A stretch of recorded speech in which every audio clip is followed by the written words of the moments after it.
Building the Future, Green Building in the New Millennium, brought to you by Sustainable Homes of the Future. Yeah. Our natural world is in crisis. Buildings emit 40% of carbon globally. We need solutions now. Join the conversation today.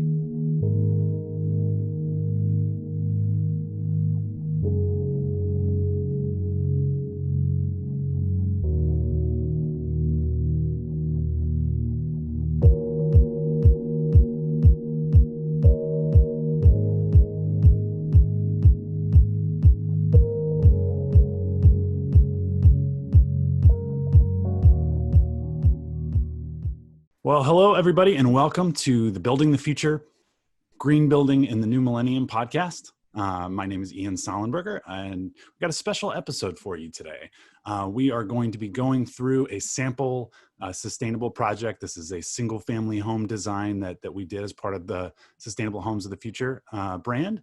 And you know, as always, this episode and the podcast is brought to you by Sustainable Homes of the Future, green consultants, design, build.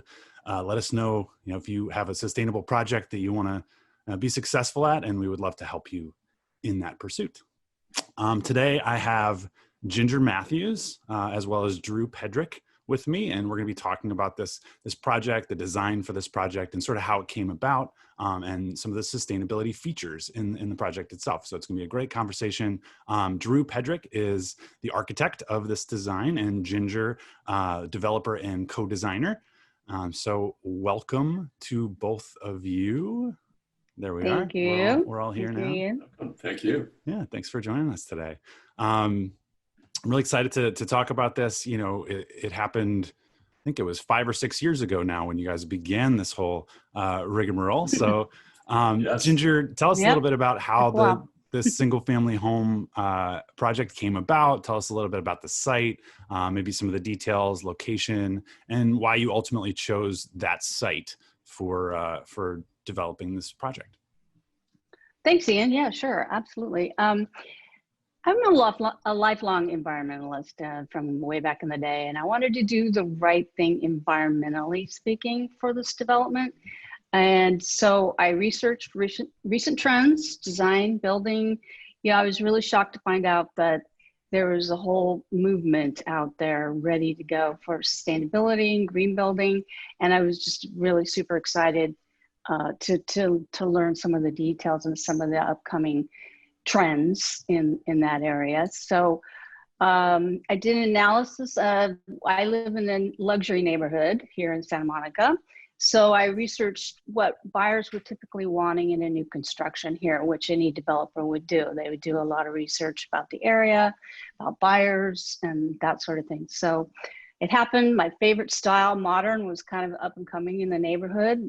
Typically, it was very traditional looking, kind of East Coast, Cape Cod-y sort of style, but modern was really, really emerging. So I saw that trend. That's my favorite style.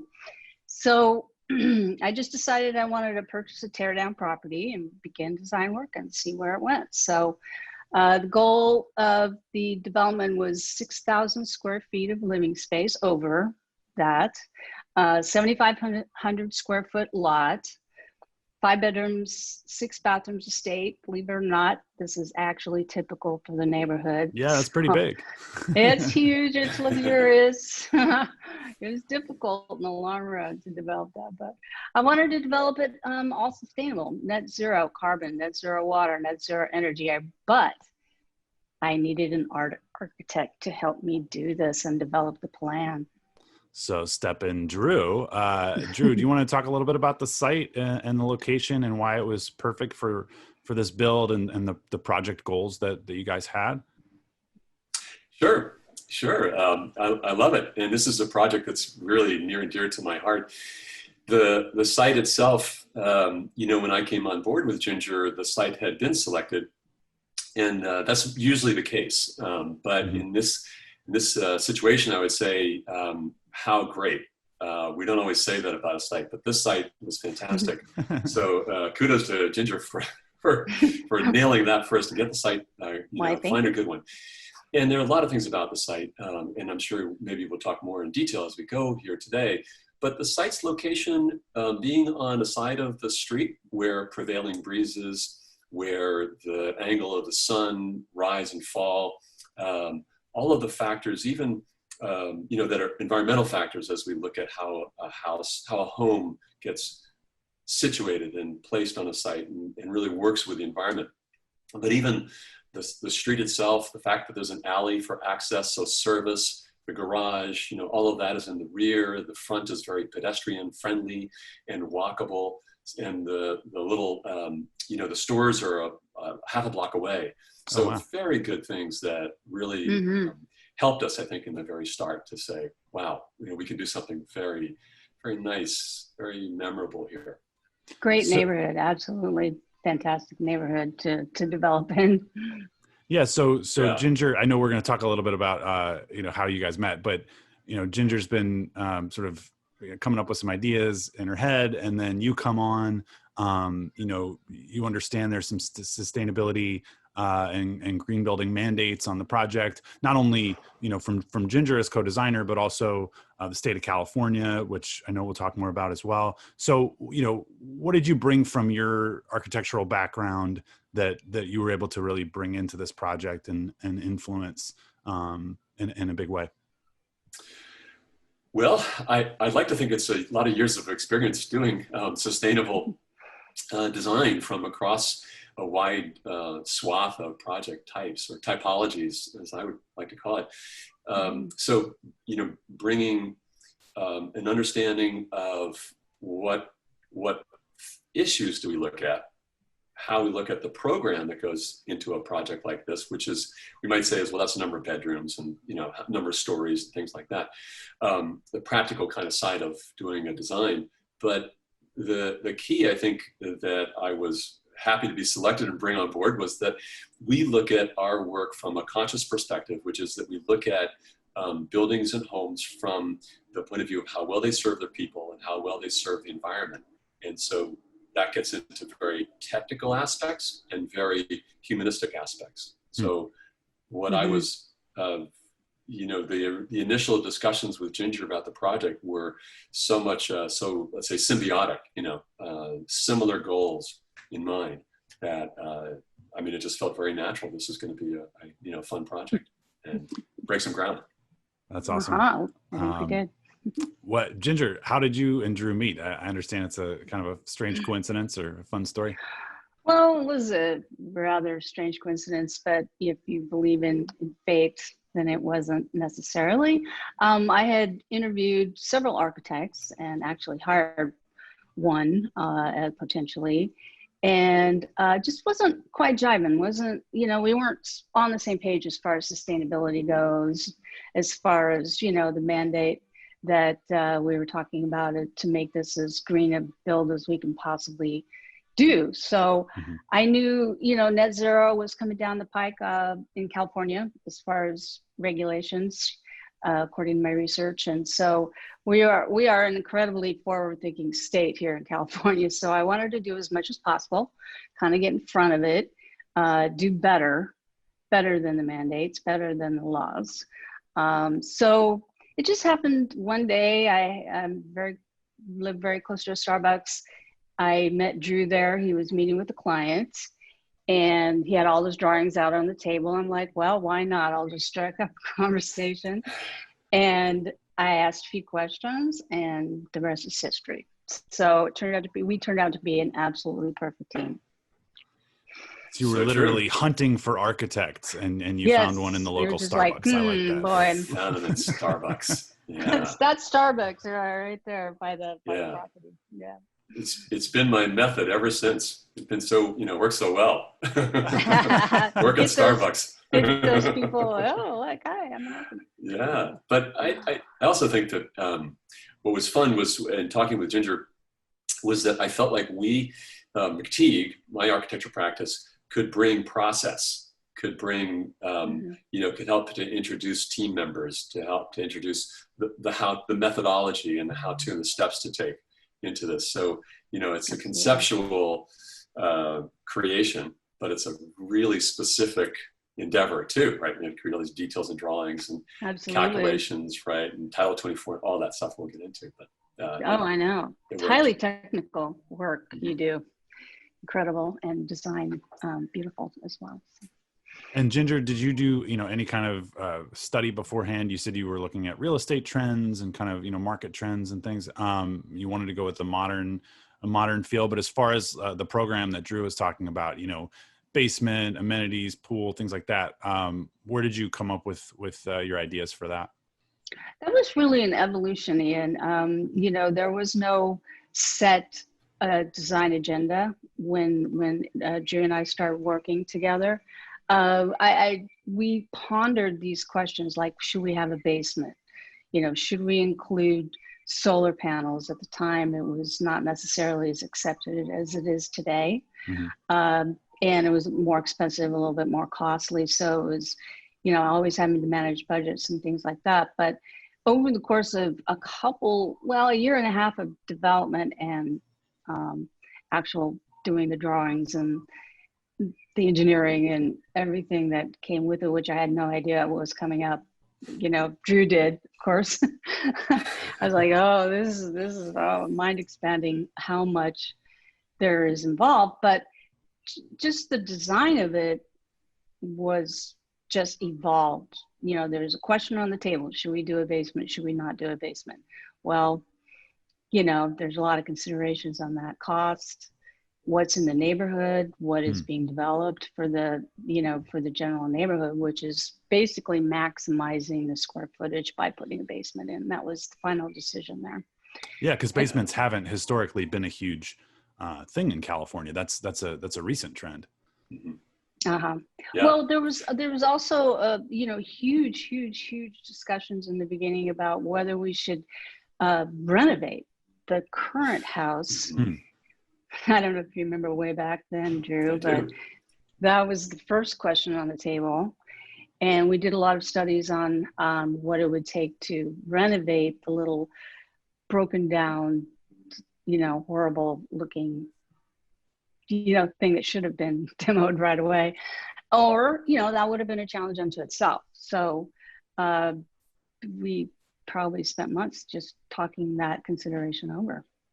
And we did that. And that, thank you for going back in that part of the process, because we did that very purposefully from a sustainable point of view to Absolutely. Say it's, it's not only materials that exist on the site, but there's also the story, there's the history of these homes that were built in this neighborhood, like so many one-story little ranches that had small rooms and a little kitchen. No light, no, 8-foot ceilings, which seem so low today. And I know. And we could have in fact told a story that built around all that.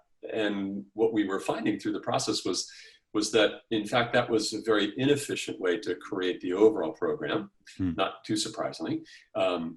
The overall agenda was, in fact, to better capture, which they didn't do in those days, better capture the light, the air, things like water conservation and, resource reuse, all of that led us to the question of whether that existing house stays or not. And then once we decided that we're not going to keep that house, then as you two are just saying, we began to talk about going down. And Ginger, if you remember, part of going down was in these tight lots where we're constrained, where do we put the mechanical rooms? Where do we put the spaces that we'd rather not actually have in a place that takes valuable real estate? Let's go down. As soon as we went down, right? Then we realized the other side, which is so great for potential owners, is that we could add more open space, in a sense, by not just looking at it horizontally, but looking at open space vertically. So we could create we create light wells down into this lower level and drive light down in and allow for natural airflow, convection current to work, because we had created these open spaces down below where in the evening the air would be very cool, and we could take that air and bring it up through the house and cool it down. As the day went on, like a day like today in August when it's warm, we could be taking that cool air from the basement and pulling it up through the house, natural cooling. So Drew, So, kind of what you're talking about is, passive energy, right? And Hmm. passive site design and passive design. Um, yes. is did you That's guys a whole do, 2-hour discussion right there, yeah, just for the one exactly. house. Um, did you guys do any passive energy analysis?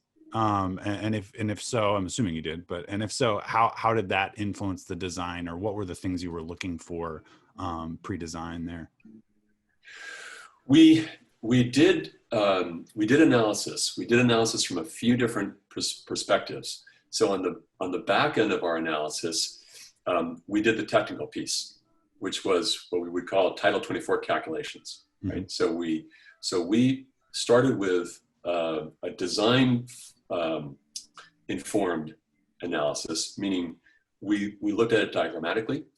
We studied the site. We studied the region. We looked at we looked at prevailing breezes. We looked at all of the things that were going to deal with our energy consumption and even our water consumption and our drainage across the site. High point over here in the rear, low point over here in the front. Mm-hmm. Those kinds of issues. We really studied the whole site so that we could look at it from a natural perspective and then build in, as we did our 3D modeling, build in the results of looking at different forms. Like, should the house sit over here? Should it sit there? Should it be a block, or should it be a linear? All of those different forms we then studied with solar studies, and then we looked at it from the vertical axis as well. Yeah. All that culminated with us saying, okay, now we can take these things to the engineers and have them do calculations and feed that back to us. Nice. So it was a little more conceptual at first, and then you kind of narrowed down to, okay, these are the specific analytical studies that we want to do.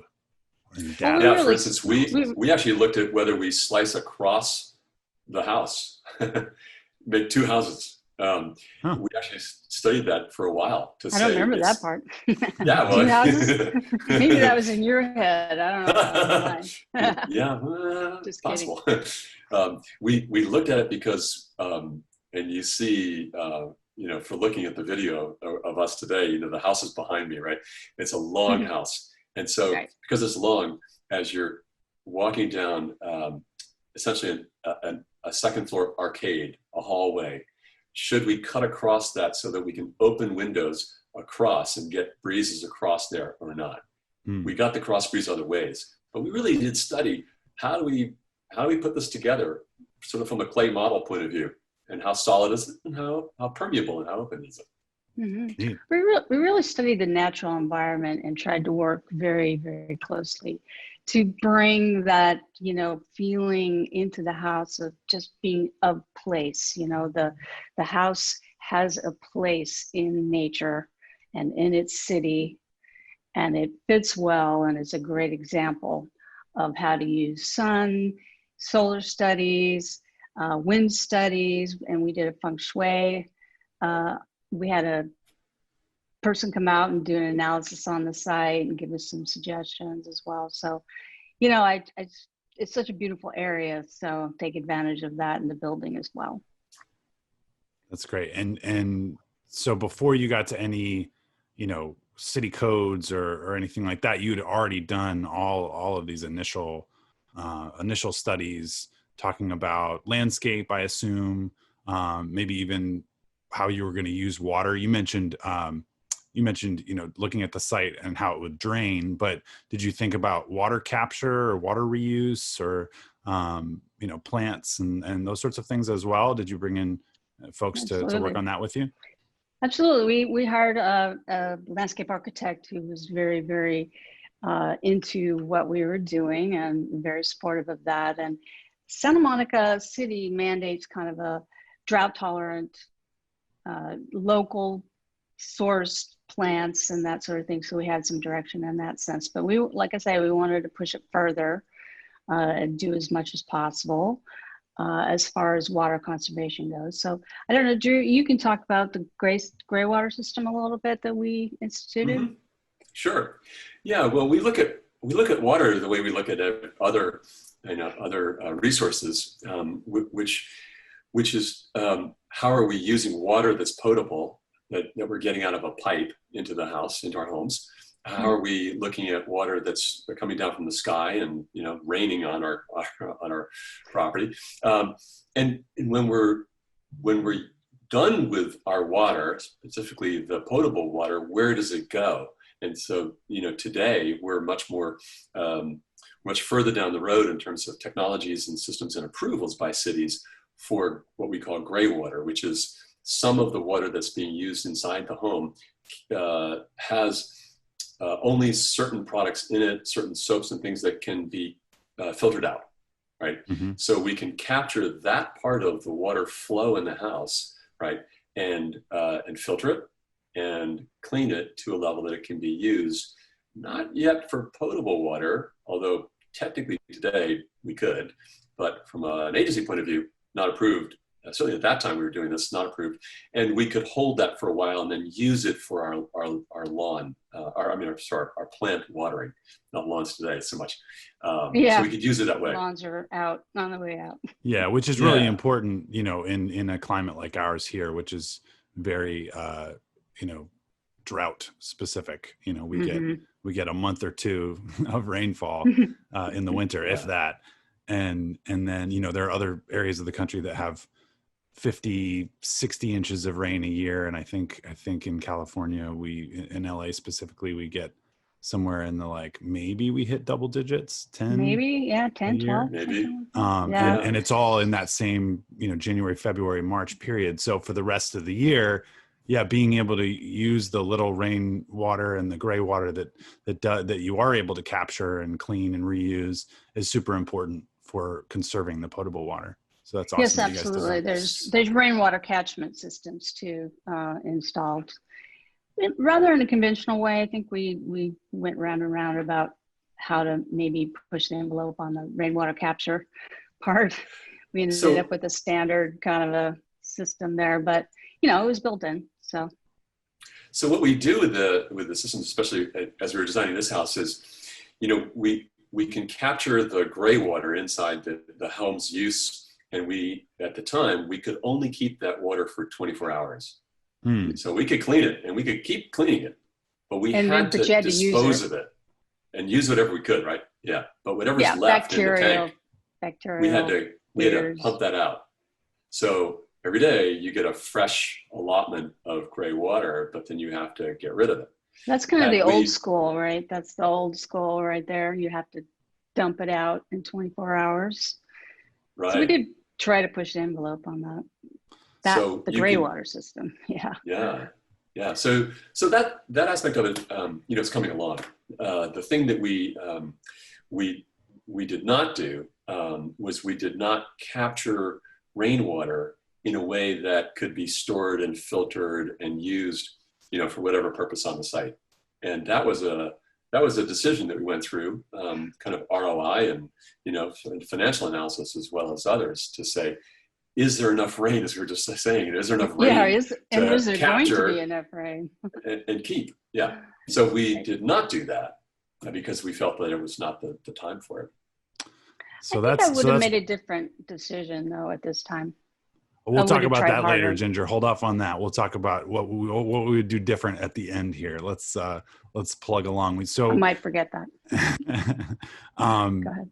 So we've been talking about water, but I definitely want to get to energy and what sort of things you guys did on the front end for energy analysis and energy modeling. What were the mandates? California is a bit different than a lot of other states when it comes to energy modeling and energy analysis. So what was done on the front end there? Well, I'm going to ask Ginger to speak because Ginger was, in many ways, was co-designer but also client, and she was very particular about energy and what to do. Well, I see it as the number one issue to tackle, and it's a very complicated issue at that. So, the easiest way to prove your net zero house is to get that energy analysis done so you can implement these changes or, differences from normal building. But one of the things that I think I was a little naive about was that, we just hand our engineers the drawings and say, okay, give us Title 24 analysis, energy analysis.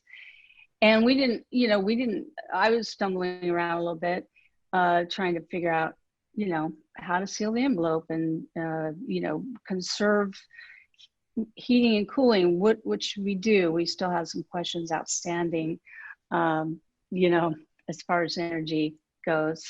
So, but we didn't really push the envelope necessarily as much as we could have, and hire consultants to come in. We tried to do it ourselves, and we did our best. So, I think we could have gone a little further with it, just to make a better, tighter, more efficient house. But that's then, and today's today. So we'll, our next project, we'll design it like crazy. And what did you learn? Did you learn anything specific from the energy modeling then, Ginger, when you got those results back from the engineers? Like, was there something that surprised you, or, maybe was different than you thought you were going to have to do design wise? Well, I don't think we anticipated the triple pane controversy there. So you can triple talk pane about windows. that. Are we talking about? Yeah, triple pane in a mild climate like this, it was out of the box and shocking. But Drew, you can talk about that. Yeah. Specifically, technically. Well, I want to go back for a second on the energy discussion in general. And, we were talking a little bit ago about the modeling that we did before we went to the engineers. And we look at energy first, obviously, from the point of view of what it is that we're building. What are we creating? How big does it need to be? Those issues which drive the quantity of energy required of a home. And then we can look at it and say, okay, well, what really requires energy and what does not? What could be done passively?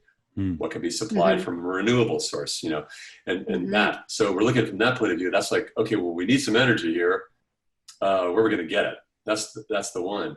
The other is, to Ginger's point, is how do we maintain an envelope, an environment for people living there that's comfortable and meets California, meets regulatory, requirements, right? Yep. And so we had these two worlds that we were balancing. And the one world is, and you can see a little behind me, let a lot of light in. And by letting a lot of light in, we're also opening ourselves up for ventilation. That'll take some of our energy costs down because we're naturally ventilating, and we don't have to turn the lights on. We have all this natural environment.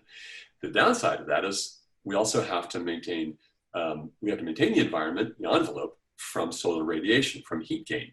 So that balance, in the phase that we were in the time we were designing this, led us to 3 panes of glass with tinting and gas filled to qualify, to meet the criteria. We would look at that differently today, as Ginger was pointing out.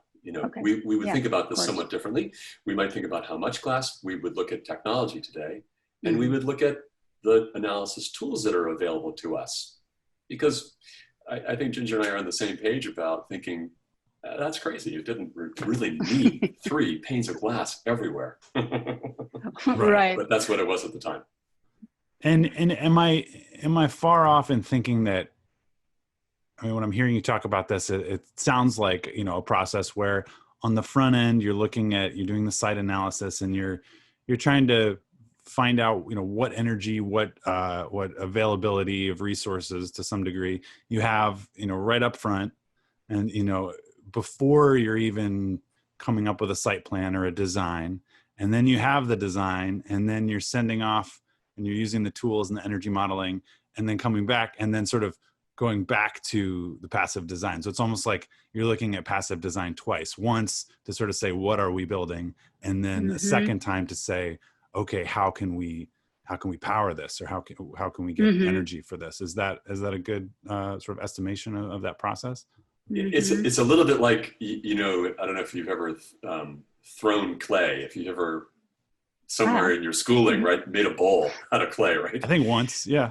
Okay, you have a lump, right? It's spinning around, and you go, okay, I'm going to I'm going to start to create the shape, and you look at it and you go, well, that's not right.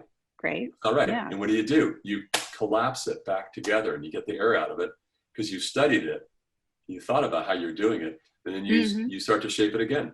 And that's a lot of what design process is. It's a little like, in a sense, trial and error, although it's much more sophisticated than that. It's a process, right? It's a process. Yeah. So it's back and forth. And you find out things through experimentation that you maybe didn't know before, and discard them and discard that idea. It's like, okay, but I think we had a clear mandate, just basically to make this the most sustainably energy efficient, water efficient house on the face of the planet. That's pretty much. So that was a hard thing. That was a hard goal, for sure. We tossed away a few things. Yes, for sure. Yes. Well, we've discussed site analysis in a few of our previous podcast episodes, sustainable site, analyzing project location and environment. So if you haven't listened to that one, take a listen. It'll get you started, toward this process that we're talking about. What were some of your favorite features of the design? If you had to take a step back and just say, one thing that you really, or one or two things that you just really, no matter the cost, you were like, I'm going to do this because I need this. I need this feature. I have the privilege of being the client and co-designer, so I can just throw everything to I'll have this, I'll have this, I'll have this. Well, as we were discussing before, it was an evolution of ideas and design. And so up to the point of actually selecting the windows and selecting the actual materials for the house, energy efficient windows was one of the top priorities. And so we put a self-tinting, I don't know how else to describe it technically, but it shaded and lightened according to the heat gain and helped to passively, energy around the house. So, and I just thought it was beautiful. I thought it was the most incredibly beautiful rendering that you can see on our renderings. If you look on the website, you can see the whole project. So that was one of my favorites. And that was also, just on the exterior windows, or did you? This was I'm looking at the design behind Drew there, and I see like you can't. It looks like a skylight almost on top. It goes from the front door. Can you see the windows going up from the front door? Mm-hmm. And then it goes along that. Yeah, thank you very much. Along the stone wall, it goes up the stone wall, goes all the way back to the back of the house and down to the back door. So this huge expanse of self-tinting glass, triple pane, which is a pain for me, cost-wise. So, but it was just beautiful. That was one of my favorite features. And that's a design feature as well as a sort of a technology marvel in a way. It was brand new. I'd never seen anything like that before. Well, one of the neat things I think about sustainable building is that, and sustainable design is what you're saying is you get two things for the price of one, even if that price is a little bit higher. But it was energy. You get the design and the aesthetic beauty of having this really, cool architectural element, but then it also serves a functional purpose as well. Absolutely. Exactly. We're always thinking about occupant comfort and, prevailing winds and, passive energy was a tremendous opportunity for that self-tinting glass to be very passive. We also had clear story windows, and automation is always in the back of our mind as far as trying to automate the house as much as possible so that the passive energy you didn't have to think too much about it. The house just kind of performed on its own. So, Drew, did you have any favorite features in the design that are similar or different? Many. I know. We can go on. Can you choose one or two or three, maybe? Yeah. Well, and just to continue a little bit what Ginger was saying, part of having this glass house, it's partly like a house, it's probably like a glass house, right? And when you have a glass house, most people want to have some way to not be seen from outside, right? So what you don't see in the rendering behind me is that there is a lot of automated window treatment. So, and that's controlled through the automation system, as well as if you just want to go, close the curtains, you can do that. So opening and closing windows, clear stories that are out of your arm's reach. So they motorize, open and close, and they're temperature dependent, or you can override, say, I want to have some air come through. So those are some of the features dealing with the openness of the house. Other features, for instance, from a sustainability point of view, are really how we dealt with the envelope otherwise. So the wood that you see behind me is what we call a rain screen. It's actually a surface outboard from the actual house. So there's a skin that, has the insulation behind it, and it's water, proof and all that. This material, this wood, is stacked outside of that.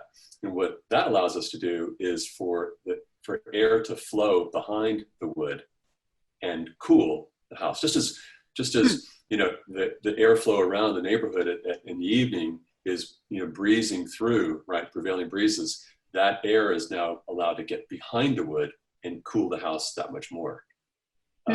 It also keeps it dry, so we don't have that much rain. Secretly, that's pretty cool, yeah. So when it does rain and we get some real downpours, that water is trickling down behind the wood and drying away. So we're wicking the water away from the house and cooling at the same time. Does that also serve the function of not having that rain really interact with the wood as much? Absolutely. Right. Because each of those boards has a space between it and the next one. So the water is dripping off of one onto the next and then down off. And that's what the skin of a house does. But every one of those joints, if you do it normally, conventionally, is a way for the water to wick like a straw back behind inside the joint, and then it sits there. So you hope it dries, right?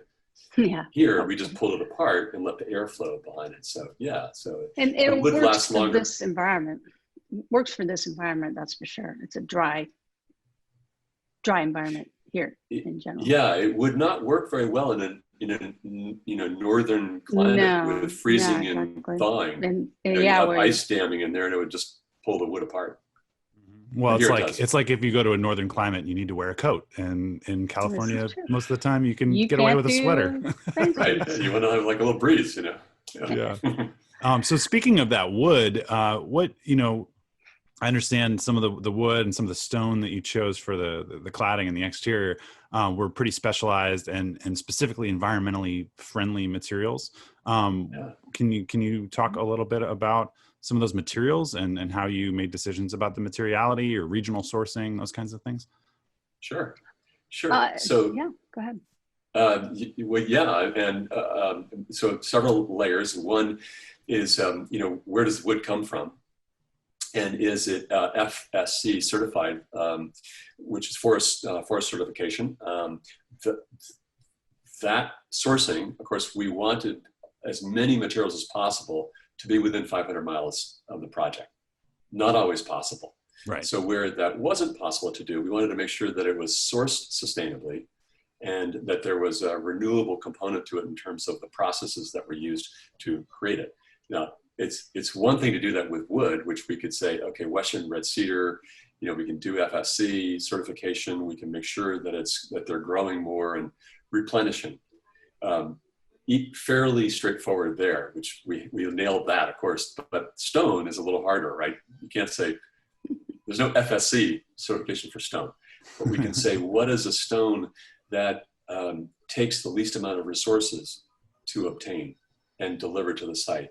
And what feels the most natural to here, and what lasts the longest in this environment? And and so we can list the factors that are the most benign for the environment. And we ended up with two stones. One was travertine, and old as time. If you're in Italy, you'll see it all over the place. It's wonderful, warm, solid, During. beautiful stone. Yeah. Mm-hmm. The other, which is of basically the same family, which is the limestone family, which is sourceable in the US. And there's wonderful limestones out of Texas, for instance. And so we could be outside 500 miles, but we could find a stone that was beautifully, harvested, so to speak, out of the quarries and brought to the site and used. And That's so, cool. Ginger, I'm going to ask you the same question, but I wanted to insert a little anecdote here. A year or two ago, I was in Sioux Falls, South Dakota. And if you've ever been, every single building in town is built out of granite. And that's because there's a huge amount of granite in that area. And so, it's cool that probably people weren't thinking necessarily about sustainability. They might've been thinking about just cost Just and locally logistics and saying, easier to maintain or to obtain. Yeah. Exactly. So if you're ever through Sioux Falls, every building is made, well, almost every building is made out of granite. It's kind of a neat idea of regional and local sourcing there. It's so great because it actually does seem like it's not an easy thing to do, right? To say, yeah, let's go dig a hole in the ground and find that granite because it's a big hole. And then, sawing granite is a lot harder than sawing a tree. Right? This is true. But when that's the material you have, then it makes sense. Yeah. There's also a component of trapping heat in that particular stone so that it's actually energy. It's actually part of the passive energy process is to capture the heat in that massive slab of stone so that when it gets cool at night, you're actually maintaining a more even temperature and need less, HVAC and all the stuff that we were trying to eliminate from the design, which was part of the goal. I did want to just jump back really quick and before we move forward. So we installed 5 zone heat pumps in 5 zones, speaking of energy. And so, we made a very conscious choice not to install air conditioning. So I thought maybe you could talk about that a little bit, Drew. Yeah, we actually, for a long time, we thought, let's just ventilate the house and heat it and just, just go that route. That's where we ended up, though. I don't think we changed that. The heat pumps, the thing with using the 5 heat pumps is that we actually have a built-in way to reverse the cycle, which is, going from cool to hot, and then, using that heat, blowing air over it, essentially. Now you've got hot air, warm air, and use that through the house. The process reverses, and so we can cool it. So out of the same piece of equipment, we can do 2 things. So it's a little bit of a freebie in that sense, right? So then, we've got this piece of machinery. We're going to have 5 of them. They're discreetly located, so you don't see them very well. The zones, and very controllable. But it allows for an owner to say, "But I do want to have air conditioning, in fact," and not use the passive. That's their choice. And that's possible because of the technology. Because traditionally, you would have needed 2 different systems as far as like HVAC goes. Is that correct? Yes. And with most of the homes and most of the residences, I would say in California, like where I am today, my apartment building, we don't have any air conditioning, right? Because it's Southern California. Yeah. Wow. And so, you're right, it's on a little warm today. Too. But we have wonderful sliding doors, and we open and close, and so that allows for those cool air currents to come through when we, as we need them. So it's a sort of marginal issue as to whether or not we really want to have or need to have cooling, and so we wanted to allow for both in this home. Yeah, if you're planning on selling the home, then obviously you don't want to, cut out a big chunk of your potential demographic that would be purchasing it. Yeah. Right. And so somebody could take the control system and say, this is like in the summertime, you can set your temp high, right? So by setting it high and saying, but I want my windows to open. So, system, open and close them. You're doing that. There's no AC. But at the same time, you could, somebody else could say, set my room at 63 degrees and keep it there. And that's what you get. Yeah. Yep, technology, that's a huge subject. But also I wanted to, I don't think we mentioned too, that the entire site is powered by solar energy, on top of the passive energy strategies that we implemented. So the property would be considered net zero, which means that you're generating enough power for the number of people who live in that particular project or house. In a year, you are actually generating enough power to cover all your needs. In other words, you have basically zero need for the grid. And so that was the goal. So solar panels, per our estimations, all our original analysis, was, the way we had designed the solar panels, was going to cover it. We also included Tesla battery storage in the garage. Looking forward to kind of where we're at more today than we were back then. That was very forward thinking.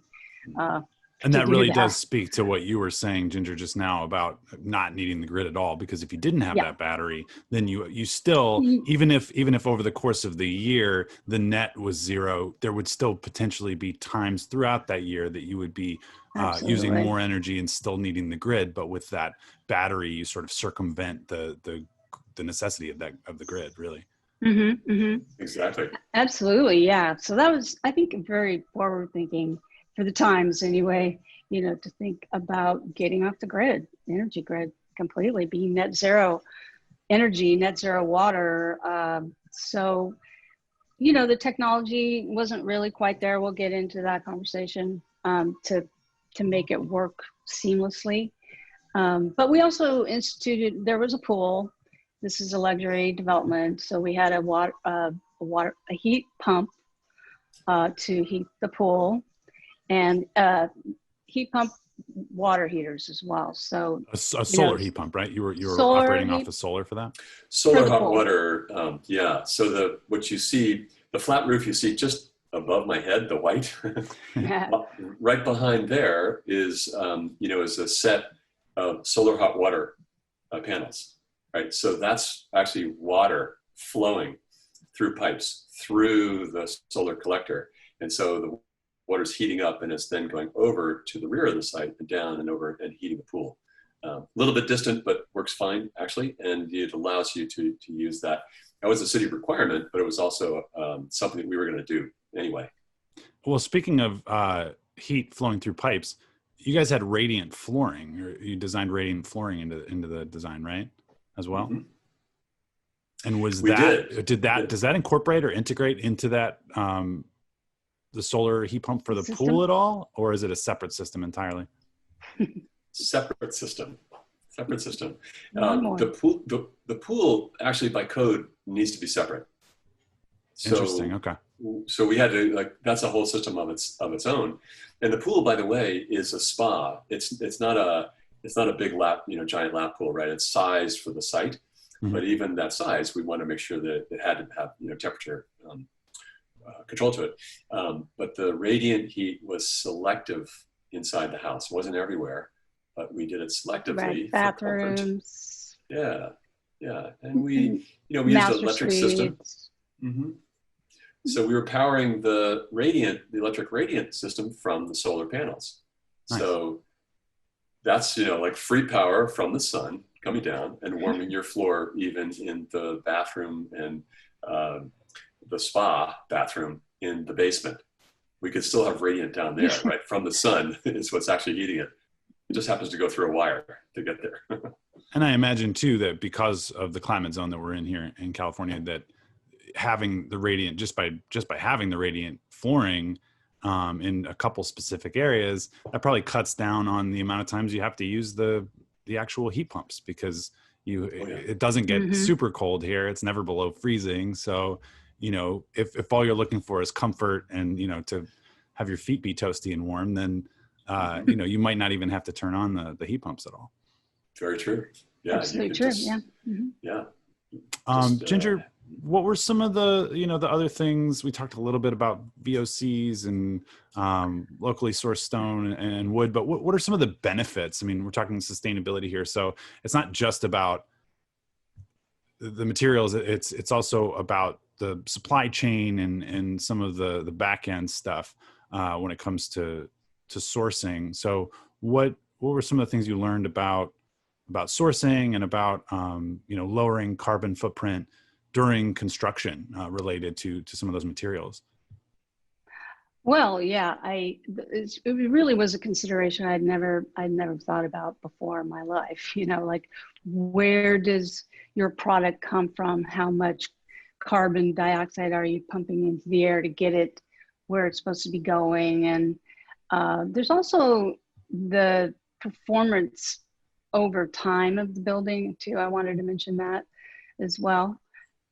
As far as sourcing goes, closer to the site, as Drew pointed out, the closest we could get was Texas, but it wasn't Germany, Right. so. Or Italy, yeah. Or Italy, or some of the other more well-known limestone places. Mm-hmm. So, and just, there's a red list. I think maybe even Ian can tell us a little bit more about the red list. So we try to avoid toxic materials and toxic everything from that. So yeah, we do have a materials episode. I believe it's episode 8. So check that one out. We talk a lot about the red list in that one, as well as in our carbon episode, which was episode 7 of season 1 here. So yeah, this is kind of a fun episode to do here because we're it is conglomerating all of our ideas from the whole pieces together. Yeah. Exactly. Yeah, right. This is the real deal here. Well, I was going to go to water next, but we kind of tackled water at the beginning there. I'm wondering, let's move on to automation here, because that was a big part of what we talk about. Integrated design is figuring out how different systems in the home can work together. And obviously we have the Internet of Things. There are ways to sort of plug in and play with those devices. I won't mention any of the names because she always then responds to me in my house here. Her name starts with an A. Oh, and rhymes with Palexa. But so anyway, just talk about where the overall vision of the automation came. Was that a function of, like I said, trying to integrate all the systems, or was it, okay, we're in a luxury market here, so people are going to want to be able to activate things, via an iPad or their phone or whatever? What were some of the considerations there? Well, both of those, absolutely. Just like I mentioned before, it's a kind of a luxury market. I think we live in an incredibly progressive area, so people would be very accepting of the automation of the house, which it's a little bit of a complicated technological marvel in a sense. So having to run around and try to do all the, the shades and the clear stories and, controlling this and controlling that would take your entire day. So as a former tech producer, my goal was to incorporate a beautifully designed technical marvel as well. That did not work out, actually. At the time, there was really no system that was able to kind of take over these brand new systems and operate them and monitor them. But that was the goal. And so there are little metering systems for, say, the greywater, so you can measure that. And I think that's the most important thing, is just being able to see what your energy consumption is, and maybe have a few automated features, security features around the property. It's on the way as far as full automation of a house like this, but at the time we were struggling to put it all together, and it was very expensive Crestron system that we investigated. Okay, I was going to ask you actually, which ones you sort of tried out or looked at. Well, that's really the only system out there that can kind of tackle this kind of complexity, but it's very much like IBM mainframe. You can't touch it. You have to have a technician out for every single little thing. It's very complicated. So, and expensive as well. And it looks like a big server, right? I mean, you showed me that picture of it, and it's Mhm. like a full like server stack almost. Server Is what it stack looks almost like. takes up a whole garage just to get the mechanical in there. Yeah. As far as keeping the house going. So I kind of identified that as old school, and, you know, Apple's and Alexa, and we'll come up with some simpler homes, you know, home connection. Open source stuff would be great. Everybody gets working on that computer code wise. That'd be great. Drew, do you have anything to add as far as those systems, or you know, what maybe you guys weren't able to explore that might be available now, or you know, how was that process as far as the automation goes for you as the architect? Yeah, there were, you know, I think that from my perspective and the work that we do for a project like this with Ginger is to, you know, our goal is essentially to end up with a project that feels very natural, that it doesn't take a lot of hard work to do something, as Ginger said, like, you know, to go around and spend an hour opening and closing everything, and then in the afternoon do it again. You know, something that supports your life or supports your work if it was an office project. So from our point of view, my point of view, it's really looking, for me, it was looking at those kinds of methods. And I think we really got far. I think we got really far along, and I think much further than many other homes at the moment we were doing this design. So that was very pleasing to me. You know, but I'd love to see us get to more intuitive control systems that are easier and take less space. And the heat load that comes from, by the way, that server stack, that's just a heat source. So thanks a lot. I know. Yeah, that's true. Get rid of that. That's another consideration. So that comes along. And I think, you know, the one thing I think of that wasn't really there, and it's still formulating, and that's atmospheric water generation, which would really be great to do. And in terms of Ginger's, you know, when we're talking about water, sort of net zero water, right? That's the holy grail, so to speak, right? Is to generate our water from the atmosphere, which we can do. And I'm doing some things with people right now, and have been, where we are, you know, using equipment like that. So to do it at scale for the water needs of a home, that's what I'm hopeful continues to evolve, and evolves from a cost point of view, so it's affordable to do, and then we wouldn't need the city water. That's incredible. Yeah, and our water episode was episode 5, I believe. And I think we talked, you know, in a big way about on-site use, reuse, generation of water. And then in our energy episode, we focused a lot on site, you know, energy production and capture and use. And, you know, really what we've tried to do as a podcast and as a company is say, hey, these systems will eventually, I mean, literally 10 years from now, be necessary. And the more we can add them into projects now, the better we are infrastructurally when it becomes clear to everybody else that's not us, that's listening to this podcast right now, that it becomes clear that that is the future. The future of energy and water is on site, you know, generation, use, reuse, and not having to rely on these super expensive and often faulty municipal systems, private or public. So you get to where we would think of it as micro generation, right? Exactly. What you need is, I love that word. You know, the primary system, right, for water or power, right, where your utilities is on site, is your own property. What you do with it, you're living in something, but it also makes those for you, or captures them for you. So then the utility, the community system, as opposed to the individual system, is the fallback. Right. It becomes the just in case. It's emergency response, you know, more than anything else. Yeah. That's the idea. We're approaching it, you know, all the time. We're like, you know, inching closer as we go. We had a very interesting discussion, Ginger, if you remember, with the city about well water. that the city of Santa Monica at the time, and I know if they still do, had no legislation that prevented people from drilling a well on your property. And some Really? did in the And neighborhood. they admitted, they told us that because they were doing it for their own Right. city hall, right? They're like, no, we're drilling, Oh, we're right, getting your right. water. Oh, we're just drilling a hole and you go down to the aquifer and picking Right, it up in this there. environment, yeah, there is a water basis down there below us. That's where Yeah. our municipal water comes from, is locally, just happens to be in Santa Monica.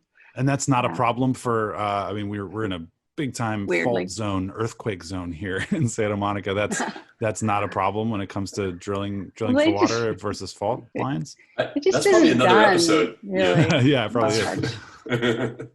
The seismics of doing that. But yeah, there's a lot of issues. Like, we found we couldn't keep the gray water more than 24 hours, right? That was Right. one.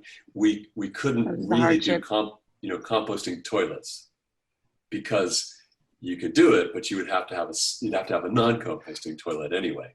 So But the Santa Monica City Hall that's being built right now has both of those.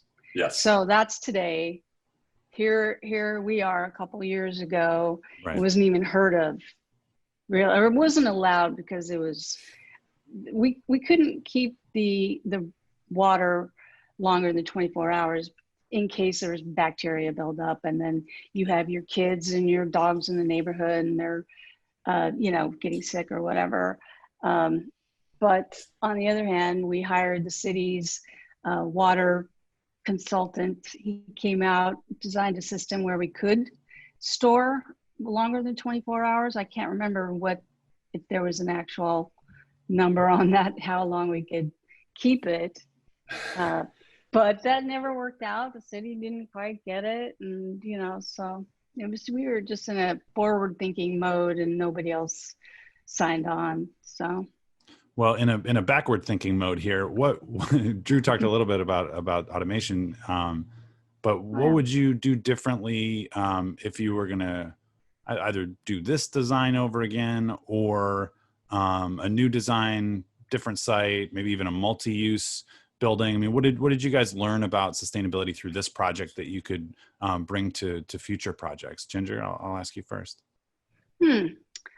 Well, I mean, I really feel like I've been through the weeds with both past and present status of the sustainability movement in the building field. And, Drew is such a reliable cohort here that I feel like I can rely on him and the camaraderie we've built over the years.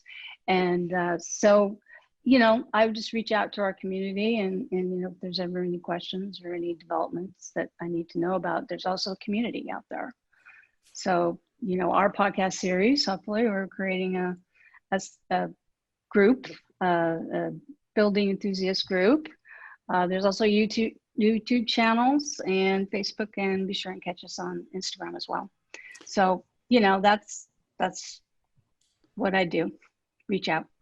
Nice. I understand that you guys did briefly consider a prefabricated construction process at some point during the design.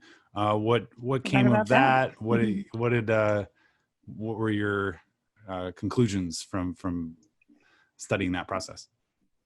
Well, I'll jump in from a design point of view. First, you can almost see behind me the modular quality of the home we did.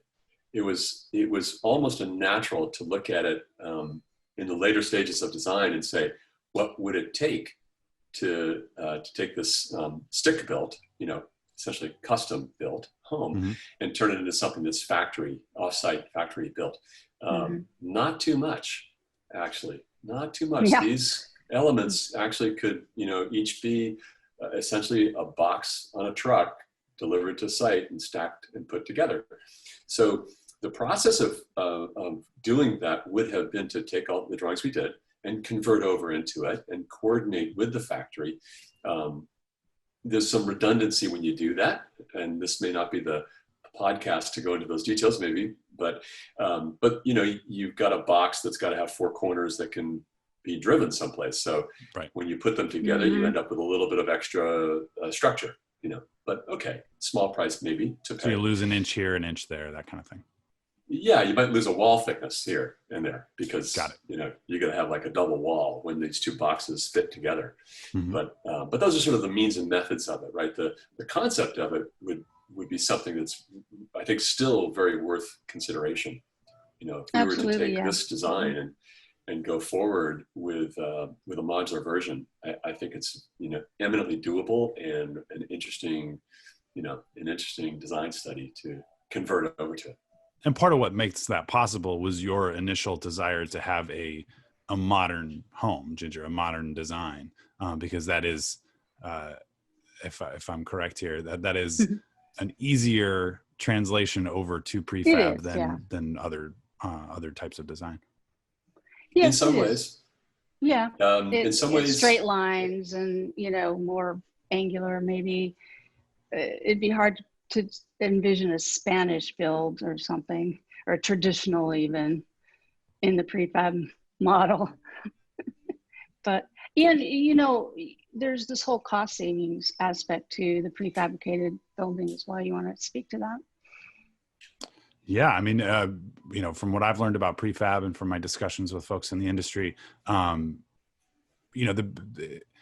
they bill it a lot of times as, you'll cut, it'll be less expensive. But what they don't really explain, and you learn when you go a little bit deeper, is that most of that cost savings is not necessarily because it's going to cost less. I mean, you're still using the same materials, you still have transportation costs, you still have design costs, all of those things. So you're not really cutting down cost per se. What you're cutting down is time, because it's what you call a dual site build. So you can be digging your foundation and pouring your sustainably sourced concrete, which doesn't exist. That's the conversation. Yeah, you could pour that while the factory is building the modules, and then everything gets shipped in. So you're doing a couple processes at the same time. Therefore, something that maybe would have taken 18 months or something like that, you could shave a couple months off. That helps you in holding costs. That also then helps you if you're selling the property, then you have money earlier on in the process. So there's a couple different sort of, I hesitate to say cost savings, but like cost optimizations, I suppose, with prefab. Drew, do you agree with that summation? I totally there? agree. We've been looking at modular for a number of projects, and it is, in fact, it's always that question of are we, as you just pointed out, are we actually saving a net construction cost reduction, or is it a time reduction which results in the cost of money and the other factors, and the cost of labor, and keeping a team of project construction managers on site, right, for that much more time. So there are a lot of reasons why it's good to do, and there are sometimes where you might say modular design is the last thing we want to do here, and we want to do a house that's, circular and fluid. And, you might say that there's a program that's like, well, less so. But this is a very good example of a project that could be done from a modular point of view.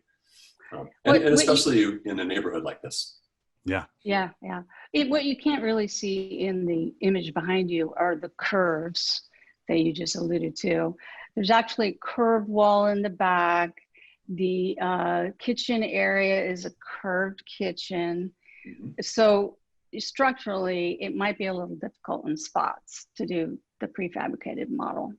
And that came in kind of late in the design phase, really, as a question or, consideration. We'd already kind of completed our design as a stick build. Well, I love that you're thinking outside the box, though. I mean, or inside the box, I guess. Related future projects, absolutely. Start there. Yeah, I assume that now you've been through some of these hoops. You've considered some of these elements a few years back. So to do moving forward with other projects, you've got all these tools in your belt now, and can sort of pick and choose and say, okay, because of these elements, because of this design, let's use XYZ instead of ABC. And, was there anything else, I guess, just to sort of sum up, like, what was the biggest thing you learned from this process that you would want to bring into a future development or a future build? Go ahead, Drew. Oh my gosh. Well, first of all, I think that the learning on this had as much to do with creating the working relationship, which we did, than the actual project itself. That's to me what is so important to the success of anything like this that we're doing, any endeavor. It is the people, and are they, is everybody aligned, right? And Ginger, we went through some team members to see if they were the right team members. And so where we arrived was a team that we felt really good about and strong. And, people had a similar set of understanding and goals. Their sort of foundation and direction was compatible and worked well. And so that's the biggest thing to me that was a carry forward. The house itself, as we've talked today, if we were to do this today, it's going to be different because of technology, because of materiality, because of codes, and the zoning, let's say, in this particular neighborhood. All kinds of factors are going to be different. That's just natural evolution in time. But having the right team together is, you can't short that. Not at all. I'm so glad you brought that up. Yeah, it's a tough slog. You have to find the right team that has the right energy and the right connections and the right goals and mandates, that actually understand what we talk about when we say sustainable building. And, that was a challenge to find the right people. And, harkens back to our first episode we ever recorded called the Design Charrette, which is all about getting the designers and all the interested folks at the table in the very beginning, getting that teamwork going. I have a shorty story, and that's with the structural engineer on this project, who was a wonderful engineer. And Ginger mentioned earlier in the podcast about doing feng shui, to do an analysis from that point of view, right? Yeah. So when David, our structural engineer, came in with the initial design, that huge glass spine that goes up and over down the whole length and down the rear, when he came to us, he said, "Okay, it's not a problem. I've got it designed. So here it is." And so we looked at it and we said, Dave, we have a huge problem here." And what? And he said, and I said, "So all that frame you have supporting the glass has these cross members to make it rigid, right? So we have a series of X's all through the house. That's terrible feng shui." Oh, yes. And he said, "Oh my God, you're right." He got it. So he, a structural engineer, knew that was something not to do. And he said, "No problem. We're going to make moment frames out of this. It's going to be rigid." And so he was on board totally for things. Yeah, and he typically asked an engineer. He went with some of our bigger demands, or maybe out there kind of demands. He knew exactly what we were talking about, and that's coming back to a great team.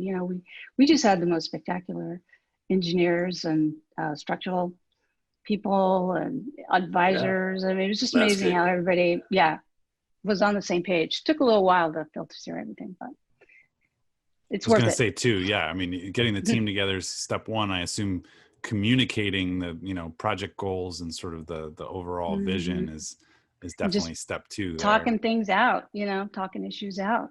Yeah. Both technical and design. And coming up with new ideas and innovations. That's how marrying it all together. That's how this whole space, that's how green building began, was people saying, we can do this in a better way. I've got an idea. Let's try it.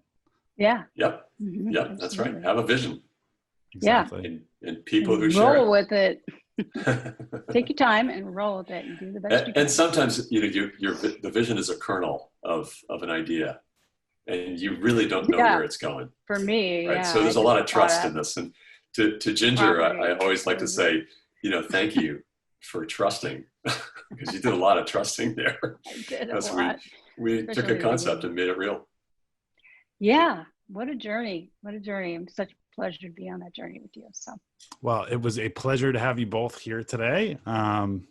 You've both been on the podcast before, so hopefully our listeners will recognize your voices and or faces from previous episodes. But yeah, it's been super fun just kind of hearing the back and forth, hearing, you know, the vision and how it was executed, and really appreciate you guys having time. If anybody's listening wants to check out an animated version of the rendering behind Drew there, you can go to our Sustainable Homes of the Future YouTube channel, and you can check it out. Website too. It's on the website. It's on the website as well, shfbuild.com or sustainablehomesofthefuture.com. Check us out at SHF Build on Facebook and Instagram. And happy building to everybody that learned something, hopefully, from today's discussion. And thank you both. Thanks for joining us. We appreciate your participation. Thank you as well. Thank you very much. Have a great day, everybody. Building the Future, Green Building in the New Millennium, brought to you by Sustainable Homes of the Future.